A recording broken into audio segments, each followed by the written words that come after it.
मुझे आज भी याद है कि मैंने प्रोग्राम में बार बार उस वक्त पर भी कहा कि डॉलर खरीदो जब डॉलर की कदर में कमी आ रही थी। लोगों ने बहुत बुरा भला कहा, बोला इसको पता कुछ नहीं है, ये वो, हमें सब कुछ पता है। हाँ, आप लोगों को सब कुछ पता है ना, मुल्क का हाल देख के पता लग रहा है आप लोगों को सब कुछ पता है। लोगों ने कहा डॉलर क्यों खरीदें, मैंने कहा डॉलर ऊपर जाएगा। कह रहे अली भाई मुझे लगता है आपका दिमाग खराब हो गया। मैंने कहा ठीक है दिमाग खराब हो गया, लेकिन मैं आपको बता रहा हूँ कि डॉलर की कदर ऊपर। और पंजाब, खैबर पख्तूनख्वा, गिलगित बल्तिस्तान और आज़ाद कश्मीर हुकूमत विफाक पर बरहम, फंड्स की अदम फराहमी पर वज़राए आला और खजाना की तनकीद, मसाइल हल ना होने पर हड़ताल और इस्लामाबाद मार्च की धमकी दे दी। महमूद खान ने कहा विफाक पैसे नहीं दे रहा, तनख्वाहें देना भी मुश्किल हो गया है, हमारा हक ना दिया गया तो इस्लामाबाद का रुख करेंगे। खालिद खुर्शीद ने कहा हमारा बजट कम कर दिया गया, हड़ताल पर जा रहे हैं। माजिद खान ने कहा आज़ाद कश्मीर हुकूमत के पास तनख्वाहों के लिए पैसे नहीं। मोहसिन लगारी ने शिकवा किया कि इस सैलाब के दौरान विफाक की जानिब से 1 रुपया नहीं दिया गया। पाकिस्तान में अब 4 राज्य सरकारें और एक इनकी केंद्रीय सरकार ये आमने सामने आकर के खड़े हो गए। जो गिलगित बल्तिस्तान, पीओके, पंजाब और केपीके की सरकारें हैं, उसमें खुलेआम जो है पूरी दुनिया देख रही है, पूरी दुनिया सुन रही है, अपनी ही सरकार को, अपनी ही केंद्रीय सरकार को बेइज्जत करना चालू कर दिया है। और सच भी है, यही है कि इनके पास में डॉलर हो गया है ख़त्म, ये डिफ़ॉल्ट कर चुके हैं, डिफ़ॉल्ट ही कर चुके हैं। अब इनके पास अपने लोगों को देने की तनख्वाह तक नहीं है। आप खुद सोचो, सरकारी काम चाहे इंडिया हो चाहे पाकिस्तान हो, सरकारी नौकरी बहुत ही ज़बरदस्त, सबसे लग्जीरियस मानी जाती है। उसमें भी अगर सरकारी कर्मचारियों को ही तनख्वाह नहीं दे पा रही सरकार, तो फिर आप सोचो कितनी ज़्यादा इनकी बुरी स्थिति होगी। एक तरफ इनके बंदरगाहों पे करोड़ों का, सैकड़ों करोड़ों का सब्जियां पड़ी हुई हैं, वो नहीं उठा पा रहे हैं, डॉलर नहीं है। तो डॉलर का इनके पास में इतना ज़्यादा क्राइसिस है। अब सिर्फ और सिर्फ अचानक से कहीं से 10-20 बिलियन मिल जाए तो मिल जाए, वरना इनके पास में कोई रास्ता नहीं बचने का। ऊपर जाएगी। डॉलर में कोई तो खेल रहा है ना, कभी कम कभी ज़्यादा, कभी कम कभी ज़्यादा, कभी कम कभी ज़्यादा। इसका मतलब कोई फिजिकल में भी खेल रहा है, कोई बैंक में भी खेल। मैं नहीं, मैं ऐसे जगह, मैंने सीआईडी प्रोग्राम बहुत देखा है पड़ोसी मुल्क का, वो देख के मुझे पता लग गया कि दया कुछ तो गड़बड़ है। देखिए ऐसा हो नहीं सकता कि जिस तरह की आपने फ्लक्चुएशंस मारी हैं मार्केट को। पहले आपने कहा एक दौर में, आपको पता है ये चर्चा भी किया गया डॉलर बेचो, मुल्क बचाने के लिए डॉलर बेचो। मैं आज सिर्फ इसको वार्न करना हूँ फेडरल गवर्नमेंट को कि हमारे वाजिबात, हमारे पैसे दे दे, वो हमारा हक है, हम आपसे भीख नहीं मांग रहे हैं। जीबी गिलगित बल्तिस्तान जिनका बजट इन्होंने 40 अरब से उठा के 25 अरब पे कर 50% इन्होंने हमारा डेवलपमेंट बजट काटा। और आज 6 महीने हो गए एडीपी का, अभी तक पूरे सूबे को इन्होंने 2 अरब 80 करोड़ रुपए हमें रिलीज किए। डॉलर भी बढ़ गया, गोल्ड भी बढ़ गया। सही गलत अलहदा बात, पाकिस्तान में ग्राउंड रियलिटी आपके सामने। मुझे शोबाए तहकीक बता रही है कि अरबा डॉलर के अंदर सोना खरीदा गया है। Am I correct?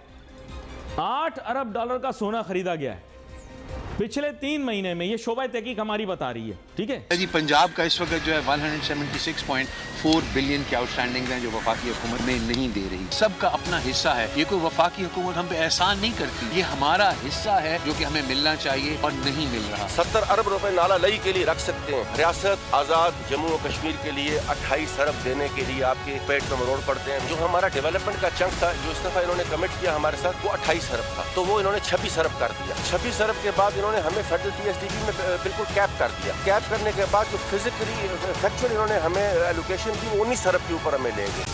और किसी ज़माने में पंजाब में भी होता था। आज तो सेवरेज ऐसा है कि ज़रा बारिश आ जाए तो यहाँ सैलाब कराची डूब जाता है। तो ये एक निज़ाम है, इसी तरह से इकॉनमी का निज़ाम है जो फरसूदा चला आ रहा है, उसको ठीक नहीं करेंगे तो आपका ये बुरा हाल होगा। आज जो अलमिया आपका जो आज जो ज़रूरत है ना, नीड ऑफ द आवर क्या है कि पाकिस्तान में डॉलर आने चाहिए, और पाकिस्तान के डॉलर आएंगे एक्सपोर्ट से। 73 बिलियन डॉलर आ जाए, पाकिस्तान का मसला पाकिस्तान में आपको नेक्स्ट जो ये जो F23 के अंदर जो है फाइनेंशियल ईयर 23 के अंदर आपको जो है कोई तकरीबन 32 से 34 बिलियन चाहिए। हमने सबने बेच दिया तो आपका डॉलर सस्ता हो गया। सर क्यों बेवकूफ़ बनाते हैं, सर क्यों बेवकूफ़ बनाते हैं लोग अपने। सर वो एक बड़ी मशहूर गाना है, तेरी 2 टकिया की नौकरी में मेरा लाखों का सावन जाए। आपने लोगों का लाखों का सावन, करोड़ों का, अरबों का सावन तबाह कर दिया, अपने मुल्क को तबाह कर दिया इस तरह की बातें करके। मैंने कहा सोना खरीदो, लोगों ने बोला अबे पागल, ये टीवी एंकर है या इन्वेस्टमेंट गाइड है। मैंने कहा मैं पहले बता रहा हूँ, देखो मैं पहले बता रहा हूँ, मेरा डिस्क्लेमर होता है, जो भी बात करता हूं without prejudice, and remember the disclaimer is very clear, investment in any avenue is subject to risk. Ali Nasir बोले, कोई और बोले, बगैर तहकीक के कहीं पे भी सरमाया नहीं लगा। गोल्ड की कीमत पे लोगों को इतना फायदा हुआ, लोगों को इतना मुनाफा हो रहा है, आज की तारीख में बेचने वाला भी खुश है, खरीदने वाला भी खुश है। किसी को कहा कि सोना खरीद लो, कह रहा सोना कैसे खरीदें यार, सोने पे तो ज़कात होती है, ज़कात देनी पड़ेगी। यानी जो कौम ज़कात से भागती हो, फिर वो कहते हैं हम दुनिया में ख्वार क्यों होते फिर रहे हैं। अभी तो बेटा शुरुआत है, तुम लोग जितनी ज़्यादा ये करोगे ना, क्या बोलते हैं, अपनी सरकशी, उतना ज़्यादा भुगतोगे। खैर एनीवे, मेरा कोई प्रोपोगेट करने का इरादा नहीं है भाई, मैं तो सिर्फ उन बातों को दोहरा रहा हूं जो कि मैं प्रोग्रामों में कहता रहा हूं। आपके मुल्क के अंदर अगर डॉलर लेने के लिए जाओ, डॉलर मिलता नहीं, और अगर मिल भी जाए तो इतनी वो आपकी इन्वेस्टिगेशन करते हैं जितनी लड़के की इन्वेस्टिगेशन नहीं होती जब उसकी शादी होने वाली होती है। तो लोगों ने खरीदना शुरू कर दिया सोना, और पाकिस्तान में उन लोगों के हो गए वारे न्यारे, जिनके पास सोना था, जिनके पास था उनके भी वारे न्यारे हो गए। जो अब खपाना चाह रहे हैं कहीं से, वो अब क्या करें, यहां पे कोई कागजी कार्रवाई की जरूरत भी नहीं है। और देखो बातें कैसी कर रहे हैं, लोग आपको खुला नोटू देते थे, वरना आपकी हालत हमेशा से ही खराब थी और आगे भी खराब रहनी थी। ये इत्तेफाकिया तौर पर ये हो गया कि जो है वो आपके पड़ोसी मुल्क अफगानिस्तान ने पंगा ले लिया वेस्ट के साथ, और उस पंगे के नतीजे में आपको दबा के मिले नोटू और आपकी मईशत हो गई ठीक। आपने टगे का काम नहीं किया, किस्मत ने आपका साथ दिया, आपने टगे का काम नहीं किया। ये आप अपने जहन में बिठा लें। पाकिस्तान में मेरिटोक्रेसी नहीं है, वहाँ पर पर्ची यहाँ चल रही है। आपकी जो है प्रैग्मेटिज्म क्या है, सिर्फ आप बातें कर रहे हो, ये हो जाएगा वो हो जाएगा, अमलियत क्या है, प्रैक्टिकली आप क्या कर रहे हो। आपने आज भी पाकिस्तान में अपनी एग्रीकल्चर को जो है वो मोहनजोदड़ो वाले स्टाइल पे रखा हुआ है। पहले तो आप सोचें कि इकॉनमी हमारी क्या है। पाकिस्तान की इकॉनमी जो है वो 60s के मॉडल की वैगन है, जिसको हमने रीपेंट करके और मॉडल 2022 लगाया हुआ है, और आज भी उसको ठीक जुगाड़ करके कर रहे हैं। हमने उसके ऊपर कोई टेक्निक, कोई फार्मूला, कोई साइंस, कोई इकोनॉमिक सप्लाई नहीं की। इस वजह से आज आपकी जो इकॉनमी जो है वो इस नहज पे पहुंच गई है, जो आपने बिल्कुल सही कहा कि कई हुकूमतों से चला आ रहा है।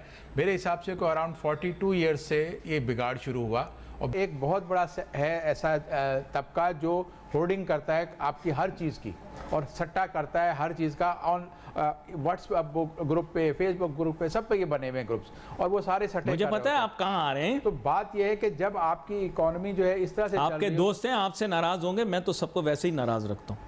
आपका इंटरेस्ट बढ़ाने से पाकिस्तान का क्या है, एक नुकसान ये हुआ कि जब आपकी कॉस्ट ऑफ डूइंग बिजनेस बढ़ गया, आपका टैरिफ एनर्जी का बढ़ गया, तो ऑटोमेटिकली आपकी जो है एक्सपोर्ट्स भी कम हो गई। अब आपकी इकोनॉमी का इतना छोटा साइज होगा, इन्वेस्टमेंट टू जीडीपी 15% होगी, आज 15% की फिगर है, और सेविंग्स टू जीडीपी आपकी 12% होगी, और उस सेविंग जो होती है वो आपकी बैंक्स में जाती है ना, वहाँ से अगर गवर्नमेंट जो है 80% बोरो करके ले जाए और अपना हुकूमत का कारोबार चलाएगी, तो फिर आपके पास कारोबार करने के लिए पैसे नहीं बचेंगे। फिर यही होगा कि आप अपने स्टूडियो को अपग्रेड नहीं कर सकोगे, लोगों की सैलरी नहीं दे सकोगे। तो इनके मौजूदा फाइनेंस मिनिस्टर हैं इशाक डार साहब, अभी तक इसके पहले मिफ्ता इस्माइल थे, अभी ये तकरीबन 2 महीने भी नहीं हुए इनको, 1.5-2 महीना हुआ है आए हुए इशाक डार को लंदन से वापसी करे हुए। अब बहुत पाकिस्तानी मीडिया पिछले 6 महीनों से गुन गा रहा था कि अरे भाई इशाक डार, इनको बोलते पाकिस्तान में इशाक डॉलर, कहते हैं इशाक डॉलर को बुलाओ, इशाक डॉलर को बुलाओ, वो व्यक्ति आएगा सब कुछ ठीक कर देगा। जैसे अभी पाकिस्तानी सपने देख रहे हैं ना, इमरान खान आएगा सब कुछ सही कर देगा, वैसे इनका मीडिया और कुछ एक जो बुद्धिजीवी टाइप के लोग हैं वो सपने देखते थे कि इशाक डार साहब आएंगे और सब कुछ जो है सही कर देंगे। हुआ क्या, वो भी बेचारे रोए गए, परेशान हैं कुछ भी, लेकिन हो नहीं रहा है। इतनी इकॉनमी ख़राब हो गई, आप इस समय किसी भी दुनिया के बेहतरीन इकोनॉमिस्ट को भी आप ले आओ ना, नहीं बचा सकता पाकिस्तान में, क्योंकि वो पूरा इनका जो फंडामेंटल होता है वही ख़राब हो गया। इनका जो नींव होती है किसी इमारत में, वही अगर गड़बड़ हो, वही कमज़ोर बनी हो, तो वो इमारत भले ही बाहर से दिखती रहे मजबूत, लेकिन वो नहीं। पहले क्या था, इनकी नींव तो हमेशा से ही कमज़ोर रही है। राष्ट्रवाद नाम की पाकिस्तान में कोई चीज़ नहीं, जो अपना ही राष्ट्र तोड़ दो, उस कौम के अंदर कभी भी राष्ट्रवाद हो नहीं सकता। वो सिर्फ और सिर्फ एक रिलीजन का की तरफ प्यार था, और रिलीजन की तरफ एक पागलपन था, जिसकी वजह से पाकिस्तान बना। राष्ट्रवाद का गला घोट करके बना, ये भी सही बात है। अब वो बहुत लंबा चलता नहीं है, वो बहुत लंबा चला नहीं, उसको हाईजैक कर लिया पाकिस्तानी फ़ौज ने, और जो पाकिस्तानी फ़ौज में बाकी पाकिस्तान में जो बड़े ज़मींदार लोग हैं उन्होंने इसको हाईजैक कर लिया। हाईजैक करने के बाद से तब से सिर्फ उन्हीं की संपत्तियां बढ़ी हैं, उन्हीं का जो है प्रॉपर्टी बढ़ी है, वो भी पाकिस्तान में विशेष तौर पर पंजाबियों में, जो पाकिस्तान पंजाबी से उन्हीं की संपत्तियां बढ़ी और कहीं पे भी कुछ भी ढंग का नहीं हुआ है। अब इसी से आप इसका अंदाज़ा लगाओ, जिस तरह से इनको पहले न्यू तो हमेशा से कमज़ोर थी, इनको सपोर्ट मिलता रहता था। कभी इनके पास में सपोर्ट अमेरिका ने दे दिया, कभी इस्लामिक कंट्रीज इनके लिए पिलर बन के खड़े हो गए, कभी इनको चाइना ने सहारा दे दिया।